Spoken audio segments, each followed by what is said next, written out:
नमस्कार दोस्तों, मैं हूं सरुण कुमार दादीच और आप देख रहे हैं पंचायत अब तक। राजस्थान विधानसभा के 7 विधानसभाओं के उपचुनाव चल रहे हैं। इसी कड़ी में आज कांग्रेस के पीसीसी चीफ गोविंद सिंह डोटासरा खींवसर में एक सभा को संबोधित करने के लिए पहुंचे। उससे पहले गोविंद सिंह डोटासरा ने खरनाल स्थित तेजाजी महाराज के मंदिर में दर्शन किए और तेजाजी महाराज का आशीर्वाद भी लिया। गोविंद सिंह डोटासरा और कांग्रेस प्रत्याशी रतन चौधरी दोनों साथ खरनाल तेजाजी मंदिर पहुंचे और दोनों ने साथ में दर्शन करके आशीर्वाद लिया और आगे उसके बाद मीडिया से बातचीत भी की। बातचीत करने के दौरान गोविंद सिंह डोटासरा ने वर्तमान राजस्थान सरकार भजनलाल की सरकार पर व्यंग से तंज किया और जमकर हमला बोला। गोविंद सिंह डोटासरा ने कहा कि आज भी दिल्ली से पर्ची आए बिना राजस्थान के सीएम भजनलाल 100 रुपये का काम भी नहीं कर सकते। गोविंद सिंह डोटासरा ने ये भी कहा कि हम जो कह रहे हैं पर्ची की सरकार है, उस पर्ची सरकार को हम साबित भी कर रहे हैं, क्योंकि पिछले 11 महीनों में भाजपा की सरकार ने कुछ भी काम नहीं किया। तो आइए सुनते हैं गोविंद सिंह डोटासरा ने और आगे क्या क्या आरोप लगाए और मीडिया के साथ क्या क्या कहा। सर, 7 विधानसभा के उपचुनाव चल रहे हैं। खींवसर को लेके कांग्रेस कितनी आशान्वित है और 7 चुनाव पे विधानसभा में क्या कांग्रेस की स्थिति है? दिसंबर में जो 10 महीने पहले चुनाव था, उसमें देश के प्रधानमंत्री ने, बीजेपी के नेताओं ने झूठ बोल के, झूठे वादे करके, हमारी अच्छी योजनाओं को बदनाम करके, हमारी अच्छी गवर्नेंस को बदनाम करके उन्होंने सत्ता लूट ली। लेकिन जिस प्रकार से पर्चियों से मुख्यमंत्री बने, जिस प्रकार का मंत्रिमंडल बना और जिस प्रकार का 10 महीने का जो इनका शासन रहा है, उससे सब लोग परेशान हैं। कोई अच्छी योजना नहीं है। सारी की सारी जो जनहित की योजनाएं थी कांग्रेस की सरकार के समय, चाहे वो स्वास्थ्य की थी, शिक्षा की थी, वो सारी की सारी बंद हो चुकी हैं। आज कर्मचारी हो, आम व्यक्ति हो, उसको इलाज उसका हो नहीं रहा है। सड़कें टूटी पड़ी हैं, स्कूलों में टीचर नहीं है, इंफ्रास्ट्रक्चर नहीं है, किसान की कोई पूछने वाला नहीं है, महंगाई चरम पे है। और जो प्रधानमंत्री जी कह रहे थे कि 10 रुपये जो राजस्थान की कांग्रेस की सरकार पेट्रोल में ज़्यादा ले रही है हरियाणा से, वो मैं बराबर कर दूंगा।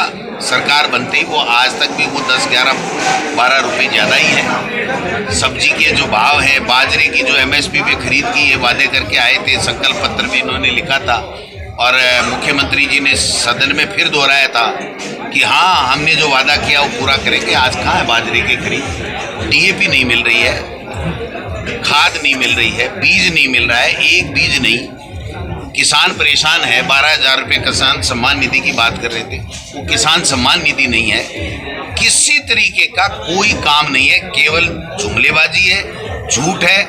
और मुख्यमंत्री जी या तो दिल्ली के दौरों में व्यस्त है, या देवदर्शन में, और या फिर उसके बाद में वो भ्रमण, भाषण और भ्रमित करने का जो उनका कार्यक्रम चल रहा है इस 8-10 महीने से, उसमें व्यस्त है। प्रतिदिन एक ने एक दफा जबान फिसल जाती है और पता नहीं क्या बोल जाते हैं। 10 महीने से वो केवल कांग्रेस के ऊपर अनर्गल बयानबाजी कर रहे हैं, अनर्गल आरोप लगा रहे हैं, झूठे आरोप लगा रहे हैं। करना धरना कुछ है नहीं उनको। अब 10 महीने बाद में तो कम से कम उनको अपना विजन बताना चाहिए, काम करना चाहिए। जिले खत्म कर दो, तहसीलें खत्म कर दो, कुछ करो मत, सड़कें ठीक करो मत। नई स्वीकृतियां हैं नहीं, जो हमारी स्वीकृतियां थी उसको रोक के बैठे, आज तक सैंक्शन हुई नहीं। तो ये कितने दिन जनता सहन करेगी? इसलिए जनता ने, राजस्थान की जनता ने मन बना लिया है कि इनकी नाक में नकेल डालना है। 7 सीटों पे उपचुनाव में 0 करना है, जिससे उनकी अकल ठिकाने आए और वो कम से कम अपने विवेक से यहाँ पर सरकार में काम करें। सर, अंतिम दौर चल रहा है चुनाव प्रचार का। कांग्रेस के बड़े लीडर के नाम पे आप क्यों सर पधारे हैं? इससे पहले सर कोई आया नहीं। बड़ा लीडर तो प्रदेश अध्यक्ष होता है, तो आ गया ना। और भी सर स्टार प्रचारक में से किसी को? स्टार प्रचारक बहुत है साहब, सब आ रहे हैं। ये सारे स्टार प्रचारक ये कम है क्या? RLP और कांग्रेस का इस बार गठबंधन नहीं हुआ? एक बार हुआ है, एक बार उनका बीजेपी से हुआ था लोकसभा में। हनुमान जी का कहना, उन्होंने बीच में तोड़ दिया। हनुमान जी का कहना था कांग्रेस अब इन्होंने इंडिया गठबंधन का हिस्सा है। हम तो चाहते हैं कि वो 5 साल तक इंडिया गठबंधन का हिस्सा रहें, और दिल्ली में साझा रूप से मोदी जी और अमित शाह जी की गलत नीतियों का विरोध करें।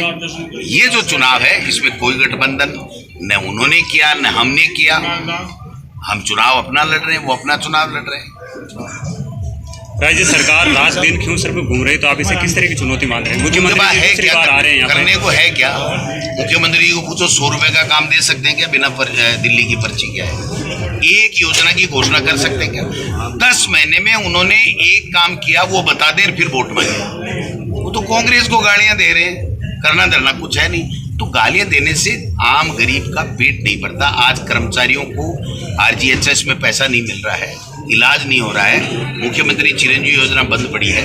इंदिरा रसोई जो है उसमें जो खाना मिलता था गरीब को वो नहीं मिल रहा है। सड़कें बरसात में टूटी पड़ी हैं। रबी की फसल है, बिजली 4 घंटे आ रही है। वसुंधरा के समय भी 6 घंटे आती थी और अशोक जी के समय भी 6 घंटे से ज़्यादा बिजली आती।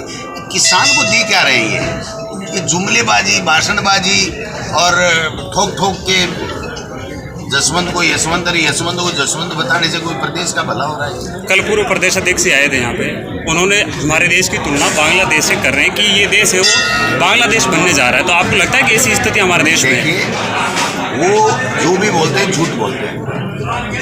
खीवसर हमारी तेजा जी की जन्मस्थली है। हम इनको नमन करते हैं, प्रणाम करते हैं। बहुत अच्छे लोग यहाँ रहते हैं, बहुत अच्छे लोग हैं, समझदार लोग हैं और जो भी फैसला करेंगे। राजनीति अपनी जगह है, लेकिन किसी के बारे में, किसी इलाके के बारे में, किसी वर्ग के बारे में, किसी जाति के बारे में, किसी धर्म के बारे में किसी तरह की उचित टिप्पणी कांग्रेस पार्टी या मैं तो स्वीकार नहीं करता।